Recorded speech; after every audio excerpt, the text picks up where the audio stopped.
Season 1 may be over, but our work is far from done. Maybe the real Monarch legacy of monsters was the memories we made along the way. Just remember that.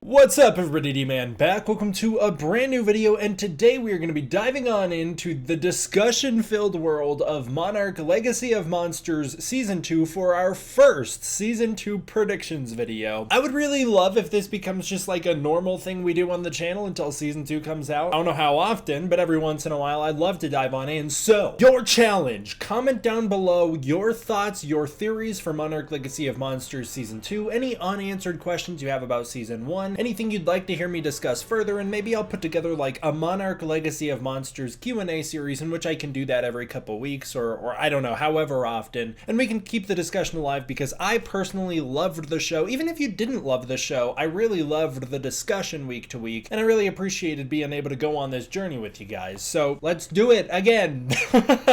Also, really quickly, big shout out to my patrons over on Patreon. I really appreciate the support I get on the Patreon. It is through the support of the Patreon that I'm able to have this video looking better than the last video I made. It's now nighttime. I'm not lit by natural light. I destroyed my light, which is why the last video looked so weird, and it's through the support of the patrons over on Patreon that I was able to get a new light so quickly. The generous support of the patrons is what keeps this channel running, so I really appreciate it. If you want to support the Patreon, you can use the link in the description below. Okay, let's get into the discussion. I don't want to waste any more time. People have already clicked off the video. I'm sorry. In this video, we are going to be talking about the next season of Monarch Legacy of Monsters. In particular, we're going to be talking about awakening the new threat, as well as what the heck is going to be going on in this next season. What is the plot going to be? How can we even possibly continue, given that a lot of these storylines have reached their natural conclusion? Well, I don't think they have at all, so that's how.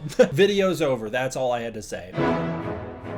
In this video, we're going to be diving into mostly the characters from the past and discussing how we can flesh out the timeline a little more. The next video is going to be a bit more juicy because that's going to be the one where we're going to talk about Mr. Lee Shaw and my theories on Skull Island and all that good stuff. There is so much potential within the past storyline. I know a lot of people think that the past has run its course, especially because it really did seem like we reached the culmination of all of the stories. Keiko falls down the portal. She's done. Lee Shaw gets sucked into the portal and Access Money and launched out in the 80s, and then he's thrown into a retirement home where nothing else happens until the year 2014. Meanwhile, you've got Bill Randa, who just becomes grizzled and old and then dead. And so it's like, we already know quite a bit of what happens to these characters, and so why would we feel a need to continue with them? And I feel like we don't know much about them at all, actually. In Season 1, we jump around through the past so much. We jump from 1952 to 1954 to 1955, then to 1959, and eventually to 1962. There is so much in those time gaps that really could be fleshed out. In fact, there's stuff in 1952 that could be fleshed out. What the heck happens to them immediately after the Ion Dragon attack? That feels like an adventure that could be told. I feel like there is tons of potential for these characters, and even if we go before that, Rando with the USS Laden, I feel like there is still mysteries to be uncovered here. And I really think that they can't do away with the dual past-present plot lines, specifically because, first of all, the Lee Shaw character is kind of the brand. He kind of sold Season 1 of Monarch Legacy of Monsters, and now that people have been accustomed to the Kurt and Wyatt Russell version of the character, I don't think the show's going to want to do away with both. Obviously, Kurt Russell's Shaw is subdued for the moment. I don't think he's dead. We'll talk about that in the next video. But you're not going to want to do away with that character, and you're still going to want to market the show off the Russell name. Wyatt Russell's a great person to do that with, especially because we've gotten accustomed to him over a whole season. So I don't think we're going to do away with it. Also, definitively, the strongest episodes of this show were the ones that utilized past and present together. The only exception to that is episode 10, which is just the big finale episode where Godzilla beats the hell out of an Ion Dragon, and of course that's going to be something that makes up for the fact that we're not spending time with the past characters. Also, by that point, Keiko had joined the modern cast, so in a way we saw a fusion of those plot lines that we didn't need to spend so much time in the past. But the episodes that were the strongest were episodes 1, episode 2, episode 3, episode 6, obviously episode 9. Those are the episodes that were really the strongest episodes of the show and really the core of the show. By losing the past plot lines, you're losing half of the show, and you're also losing a big reason reason people returned to watch, as that was the plotline that people were more invested in online. There's clearly a lot of history that happens between the time gaps in this show. The past trio can continue to discover monsters and monster evidence within the 1950s and could uncover the monster that becomes the eventual threat of the new season. I would really like to see a more direct connection between past and present in this show, where the threat of the past is an active threat and then it maybe goes away for a while and is now the threat of the present. Keiko would have unique knowledge and ability to be able to predict this thing's movements and handle it in a way that would be really fascinating to see. Or maybe she's like, oh my god, not this thing again. That thing's impossible to defeat. That adds a whole new level of threat to the show when the thing turns up again in the modern day. That'd be great. After Monarch gains control of themselves in 1955, after Lee Shaw passes off the document to Puckett and they kind of get their expansion that they wanted, we really could see the true blossoming of the Monarch organization into what it becomes in 2014, and that would be a great way to start in the past. We didn't really see much of Monarch in the past at all. We saw 3 dudes. We really only were treated to 3 characters and they're like, that's Monarch. Where's the rest of the Monarch organization from the 2014 movie? And this new season could be a great way to flesh out the fact that Monarch wasn't just 3 people. It was still an organization of lots of scientists. It just had 3 very important people at the head of it. So I think we could see them expand the organization, recruit more people, including the return of Dr. Suzuki, who was a standout from season 1. I would love to see him back, and I think he could have a lot more to do in a season 2. Between 1955 and 1962, a clear friendship and history is built between Billy Bill Randa and General Puckett. It's so obvious that these two have a much deeper connection in the 60s than they did in the 50s, and this could be a great way to show the two of them interacting more, show their pasts being intertwined a little more, showing how those friendships were built, and even having Puckett maybe even join on some of those bug hunts, going to some of the one-off missions where they do an X-Files style, hey, we see the bad guy, we take care of it, it's gone kind of mission. And I would love if this show took on a bit of an Ultra Q type vibe, where each episode we get to see our Monarch characters discover a new horrific creature. Sometimes the thing needs to die, sometimes we want to protect it, and that would be a really interesting thing to see developed in a new season. I would love that. I would love if in the past we got to see more cryptids. I would love if in the past we get to see more one-off titans or creatures or whatever that are taken care of or go away, and that would be a really good way to play with the tone and style of the show. Obviously in season 1 I talked about how episode 2 gave the potential for a phenomenal horror movie set in the MonsterVerse. You could do a one-off episode where it is completely horror styled, filming through Bill Randa's creepy little camera as they discover some sort of strange creature that they have to kill. And then you could see Keiko and Bill Randa, they are not just gonna blindly be in support of all of these creatures. Some of them are bad guys and they're gonna be aware of that. That'd be great. You know what? I take it back, and you can't stop me. It's my channel and I can do and say whatever I want. I'm a bad guy and you can't do anything about it. Next video I'm not gonna talk about Lee Shaw and Access Money at all. I actually think I'm gonna do that in 2 videos. Next video I kind of want to dive into the potential for 2 very important characters to be fleshed out in the MonsterVerse, that being Houston Brooks and Dr. Serizawa, and how I think those 2 characters have like unlimited potential and opportunities that I think that they could be very naturally integrated into the show. Also, I want to talk about the Ion Dragon, some conspiracy theories I have about that guy, as well as like unpacking the mysteries of Skull Island and Axis Mundi and how it will affect the characters in the show. So that's actually going to be what the next video is about, I think.